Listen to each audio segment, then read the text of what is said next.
Você está acompanhando o TVC News pelas redes sociais da TVC Panorama, pelo site que é www.tvcpanorama.com.br e também pelo nosso Instagram, @TVC Panorama. Aí na Grande Florianópolis, em 14.1 na TV aberta, qualidade digital, você também acompanha a nossa programação. Falando em Floripa, a gente vai para Florianópolis agora, porque a capital lançou um plano de ação multissetorial para mitigar possíveis impactos do El Niño. Pedro Neves, que é subsecretário da Proteção e Defesa Civil da capital, está conosco aqui para falar sobre isso. Pedro, esse plano multissetorial compreende exatamente o quê? Qual é a ideia, qual é a intenção? Porque está todo mundo muito assustado, né? Pelo menos todo mundo atento com relação ao que pode acontecer. Boa tarde.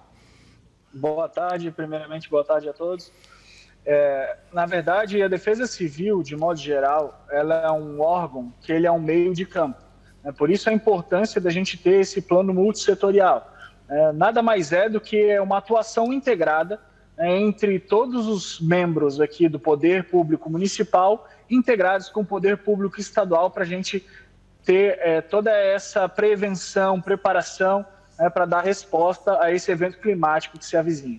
Muito bem.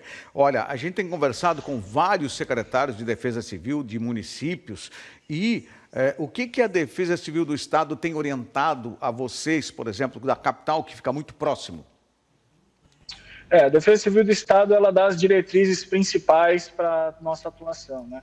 Então, o que a Defesa Civil normalmente faz? Porque é o seguinte, o município dá a primeira resposta quando a gente tem um evento climático. Então, a Defesa Civil do Estado está mais para apoiar, né, e o que eles fazem muito bem, com a meteorologia, com estrutura, com tudo que a gente precisa e que não consegue no município, a Defesa Civil do Estado atua em conjunto com a gente.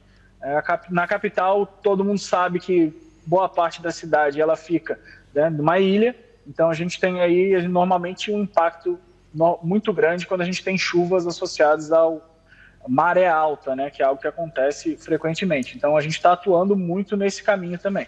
Bom, a gente tem ouvido falar muito com relação aos efeitos, mas vocês internamente, entre Defesa Civil do município, da capital e Defesa Civil do Estado, existe aí um índice, existe um volume de chuva? Já estão falando em percentuais?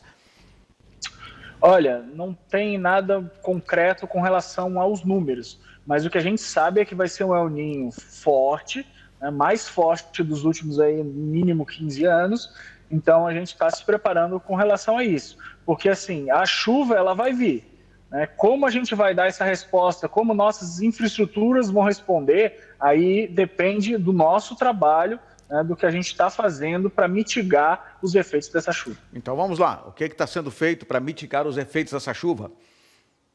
Vamos lá, primeiro que a Prefeitura de Florianópolis já tem um cronograma anual de manutenção de rios, valas de drenagem, bueiros, toda essa parte de coletar essa água da chuva. Então, a água é coletada nas ruas, ela vai para os canais de drenagem ou para os rios e depois ela corre para o mar. A limpeza das bocas de lobo, dos canais de drenagem, ela já é feita regularmente. O que a gente está fazendo é intensificar para a taxa de retorno da limpeza ser menor.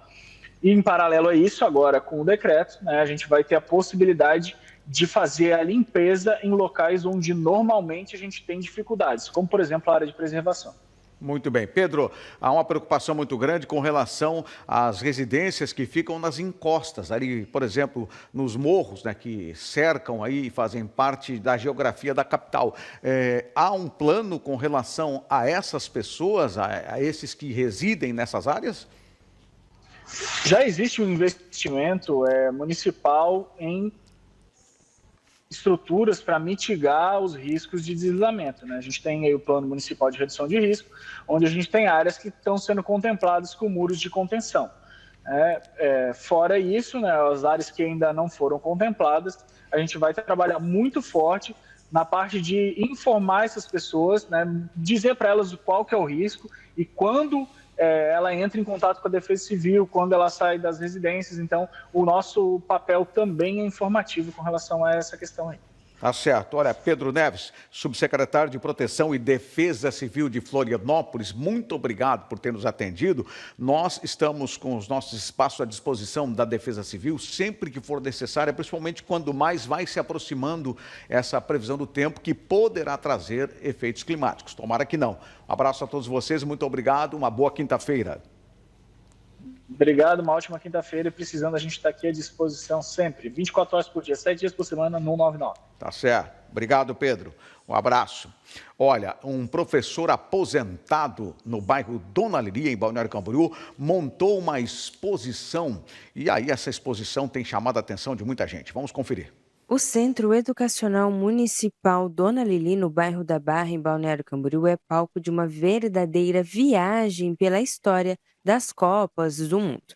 A terceira edição da exposição Copa do Mundo, organizada pelo professor aposentado da Rede Municipal de Ensino, reúne itens históricos e curiosidades relacionadas ao maior torneio de futebol do planeta. Fui juntando um item, outro item, outro item, outro item, e acabou tendo essa coleçãozinha para passar para eles, né? Eles vêm, quando entra na sala, vê aquele verde e amarelo, já dá um olhinho, já começa a brilhar, né?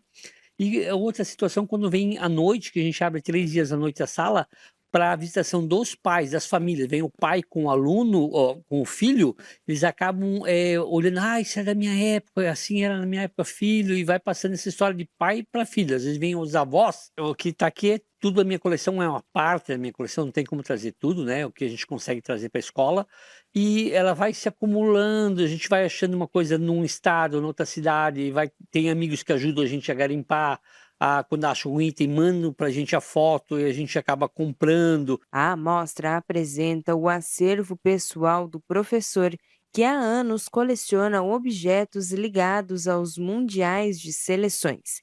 Entre os itens expostos estão camisetas, réplicas, mascotes de edições anteriores, álbuns de figurinhas, disco de vinil, miniaturas de craques e, claro, uma parte exclusiva para o ex-jogador Edson Arantes do Nascimento, o Pelé.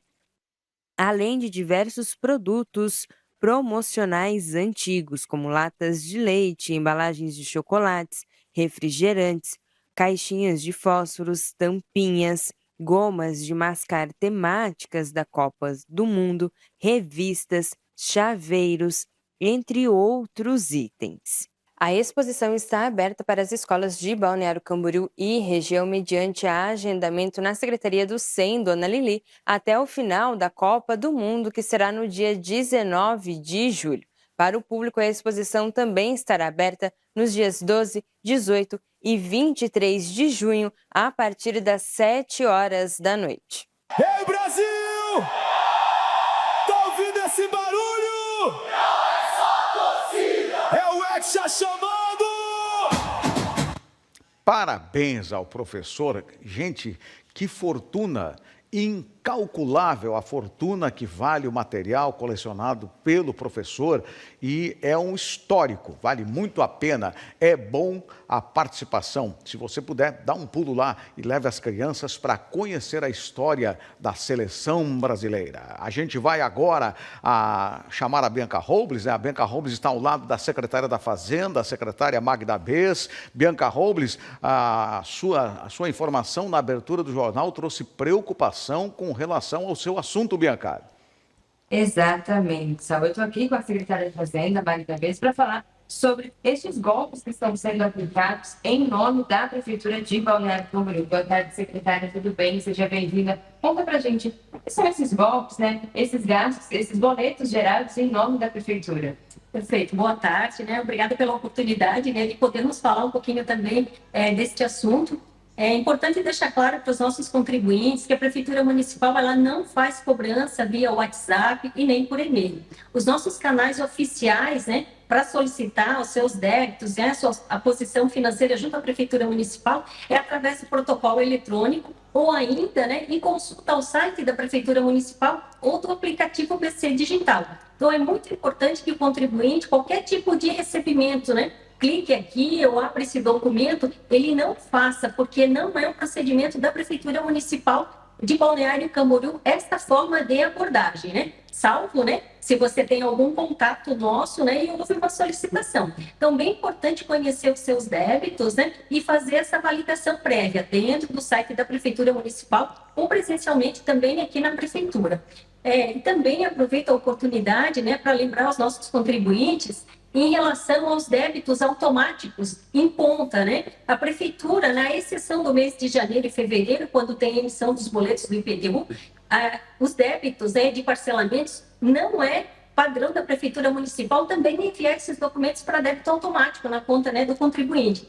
Então, muito importante, contribuinte, quando ele for pagar um boleto, e aí a gente não se refere só a boletos da Prefeitura Municipal, ou de qualquer outro compromisso que você tenha.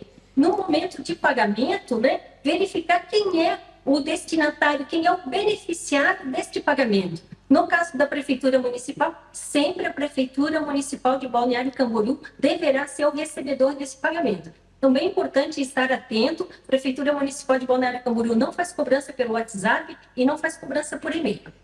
Então, só lembrando aqui, reforçando, caso receba alguma mensagem, que a gente sabe que tem outras empresas que fazem esse tipo de cobrança. Olha, teu boleto está chegando, já está vencendo, não esqueça de pagar o seu boleto. A Prefeitura de Balneário Camboriú faz esse tipo de cobrança? Não faz esse tipo de cobrança, né? Então, é bem importante. Recebeu qualquer comunicado da Prefeitura Municipal, pode ignorar esse pedido, e se eventualmente você está aguardando algum tipo de boleto, certifique no site da Prefeitura Municipal, porque sempre está disponível ou através do nosso protocolo eletrônico ou do aplicativo PC Digital. Bom, fica esse alerta aí, né, para quem está nos assistindo, não pagar nenhum boleto, não fazer nenhum tipo de pagamento, né, de nenhuma cobrança que chegar aí no seu celular, no seu e-mail, no seu WhatsApp, porque possivelmente vai ser um golpe, então, Saúl. Tá certo. Olha, muito obrigado por essas informações. Obrigado à secretária, obrigado a você, Bianca Robles. Uma boa tarde. Até amanhã, sexta-feira. Muito obrigada, secretário, por estar aqui com a gente fazendo esse esclarecimento. É muito importante a gente contar para o contribuinte também quais são os golpes que estão sendo aplicados e deixar todo mundo em alerta. Muito obrigada.